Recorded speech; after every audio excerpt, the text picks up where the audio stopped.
According to the IMF, the UK has been marked as the only major economy to shrink in 2023.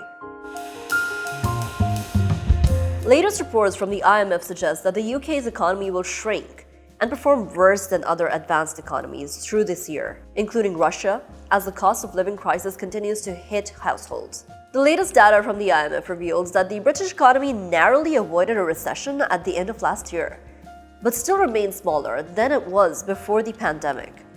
And economists predict that it will take several years for Britain to make up the lost output. Now, this stagnation means Britain's economic growth will continue to see a declining trend. The economic growth of 7.6% we witnessed in 2021 after the country bounced back from the pandemic slowed down to 4% in 2022. And the latest numbers predict that the UK's economy will actually shrink by 0.5% in 2023. The IMF said it had downgraded its forecast for the UK because of its high energy prices, rising mortgage costs, and increased taxes, as well as persistent worker shortages. We've also seen the nurses and teachers go on strike over pay and strenuous working conditions. Now, consumers are expected to face higher energy bills when the government interventions are reduced. And the fastest pace of food inflation in 4.5 decades is likely to leave the poorer households struggling.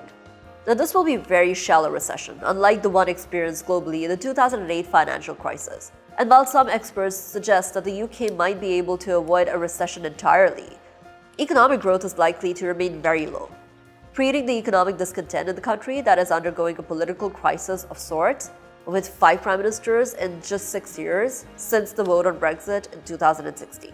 The last prime minister, Liz Truss, resigned amidst a crisis of rising debt and plummeting pound. And some experts are now also casting doubts on the new government under Rishi Sunak having a credible plan of sustainably expanding the economy.